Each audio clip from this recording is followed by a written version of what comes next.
Buenas tardes, mi nombre es Carla de Jesús, cursante de la sección Saya E de la materia Redacción Jurídica. En el día de hoy me corresponde hablarles sobre varios puntos. Empezaré principalmente sobre el punto de la redacción. Primero que nada, para conocer cuáles son las normas generales o las reglas generales que rigen la redacción, es importante conocer qué es la redacción. Y tenemos que la redacción no es más que escribir correctamente y de forma armoniosa ciertas palabras para comunicar un mensaje. De allí que se conoce como un proceso que trasciende sobre la palabra hablada, pues permite su lectura, su reflexión y su revisión posterior una vez que ya se haya concretado el proceso de la redacción para su consulta posterior. De allí de este proceso de la redacción se desprenden unas normas generales y se conocen principalmente como 7. Distintos son los teóricos que han investigado y que han desarrollado distintas normas. Principalmente explicaré 7 normas principales para la redacción. 1. Ser el dueño del contenido, y esto se refiere a la originalidad y a la coherencia del tema que se quiere plasmar. De allí que toda persona que desee redactar debe conocer e instruirse sobre el tema en particular y ser dueño propio de su propio criterio para plasmarlo posteriormente de forma escrita. Es importante como segundo punto diseñar un esquema sobre el tema. Un esquema sobre el tema se refiere a la elaboración de una estructura que demarque las tres principales formas o partes del escrito, que son la introducción, el desarrollo y la conclusión. Esto permitirá desarrollar las ideas principales y posteriormente también las ideas secundarias y le permitirá a la persona que redacta no dejar ningún cabo suelto. Por tercer punto tenemos la redacción primaria del párrafo. Se conoce que un párrafo lo componen una o más ideas por un conjunto de palabras unidas entre sí a través de los signos de puntuación.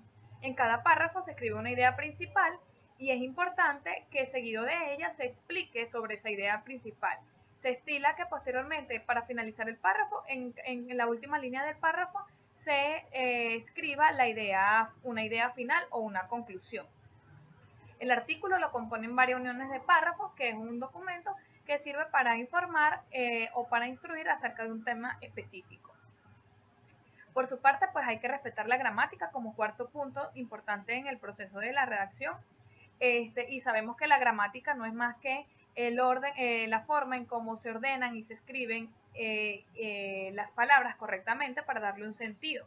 La gramática entonces permitirá darle claridad al escrito teniendo en cuenta los géneros, las cantidades, los tiempos y las palabras.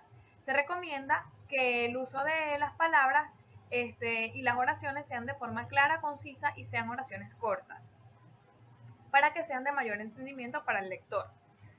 Como quinto punto se tienen que respetar los signos de puntuación, sumamente importante porque son ellos quienes, de acuerdo a las tres funciones fundamentales de los signos de puntuación, le darán el sentido al escrito como tal. Entre esas tres características principales de los signos de puntuación tenemos que especifican un valor, le dan sentido a las distintas partes, a las distintas frases de la oración y ayudan a entonar adecuadamente la voz y el contenido. Servirán entonces para guiar la entonación de la persona que lee. Los signos de puntuación son muy comúnmente conocidos y tenemos el punto, que es aquel que le da el final a la oración o el cierre de una idea para comenzar otra.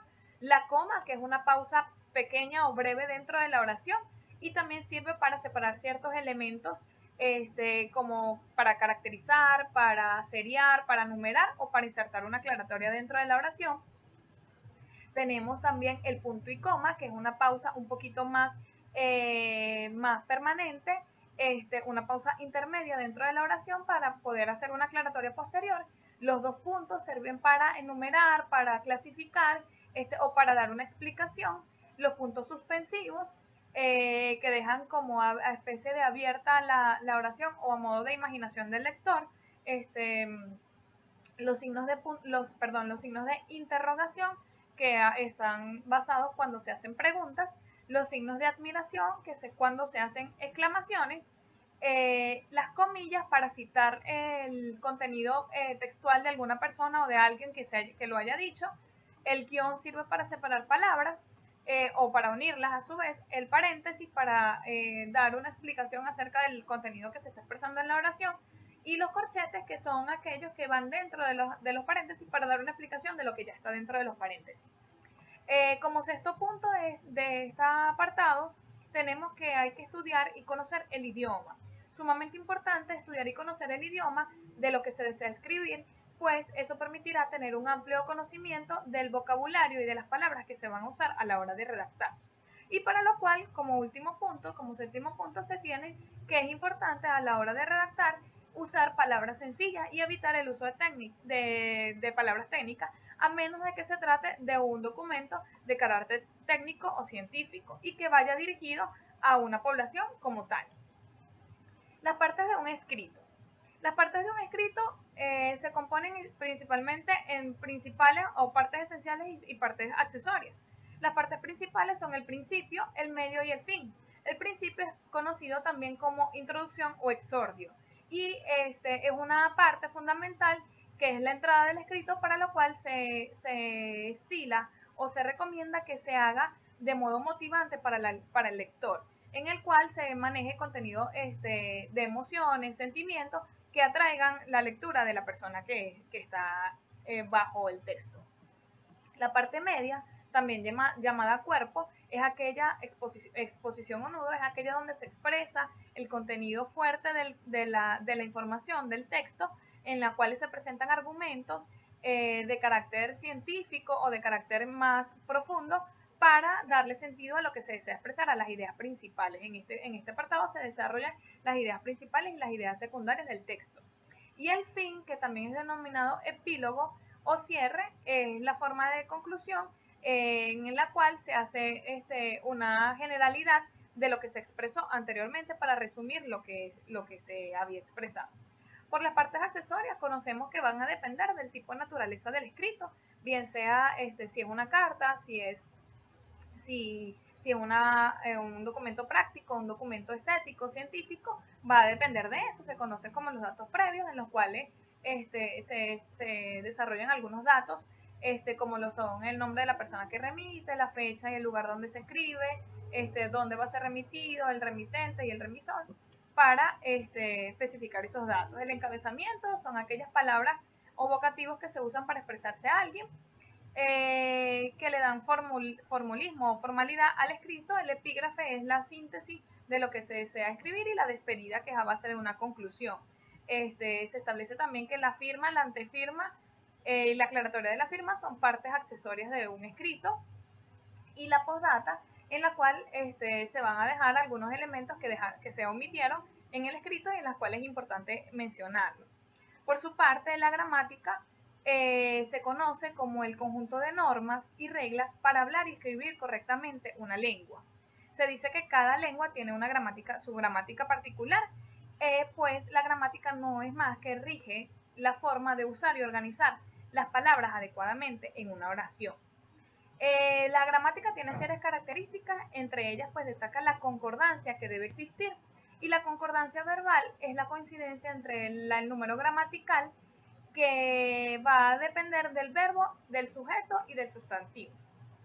La concordancia entre el verbo y el sujeto se refiere a aquella linealidad o coherencia que debe existir entre la persona de quien se habla y lo que se dice que se habla. De allí que en todas las oraciones hay una palabra que nos informa acerca de lo que hace, dice o acciona o piensa alguien. En este caso, ese alguien viene a ser el sujeto. Y esa palabra que me indica la acción sería el verbo. Se define entonces al verbo como aquella palabra que informa sobre lo que hace o le sucede al sujeto. Son palabras que indican acciones o estados en un tiempo determinado y van a expresar alguna acción. El sujeto es de quien se habla en la oración. Por su parte, los adjetivos son palabras que vienen a aclarar o vienen a indicar ciertas cualidades o rasgos de los sustantivos propiamente dicho. Entonces se conocen como palabras que acompañan al sustantivo para determinarlo o calificarlo, expresando una característica o una propiedad del sustantivo. Es decir, un ejemplo de ello es por lo menos decir el libro es verde. La característica del verde viene a ser el adjetivo, es aquella cualidad que se le da a ese sustantivo, a ese sujeto como tal. Los sustantivos son palabras que identifican objetos, animales o personas son propios, señalan una cosa particular. Los adverbios, por su parte, son palabras que modifican a un verbo o a un adjetivo. Y en la oración funcionan circunstancialmente formando parte de modificadores. Son invariables y se conocen de acuerdo porque no tienen ni género ni número, pero son de distintos tipos. Tenemos adverbios de lugar, que aquellos que indican aquí y allá, en ese lugar, detrás, lejos, cerca. Adverbios de tiempo, que indican hoy, mañana, pasado, ayer. Adverbios de modo, que indican el espacio, que indican si es fácilmente, si está bien, si está mal.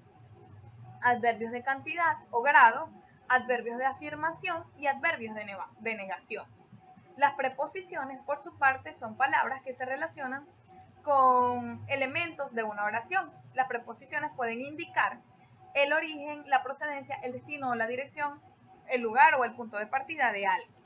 Son a, ante, bajo, con, excepto, hacia. Son aquellas palabras que relacionan los elementos de una oración. El gerundio es una forma verbal que se conoce que es de carácter impersonal, pues expresa simultaneidad y anterioridad de la acción con el tiempo en que se habla. No indican el tiempo en el que pasan las cosas, pero y tampoco indican el número, por eso se dicen que es de forma impersonal, indicando la simultaneidad. Y regularmente terminan en ando o en endo. Ejemplo de ello tenemos amando, riendo, corriendo, abriendo, cerrando. Son gerundios. Es un tiempo verbal que va a indicar la acción del verbo como tal. La importancia de la lectura, para cerrar, de la lectura y la redacción dentro de la comunicación escrita radica fundamentalmente en el mensaje que se quiere decir. Es decir, la redacción, la lectura es uno de los elementos o una de las características en las cuales caracteriza al ser humano como tal. El ser humano es la única especie que puede leer, y de hecho que la lectura es uno de los recursos a los cuales desde muy temprana edad estamos expuestos los seres humanos, y nos permite abrir nuestro horizonte, nos permiten las relaciones y nos permiten adquirir el conocimiento.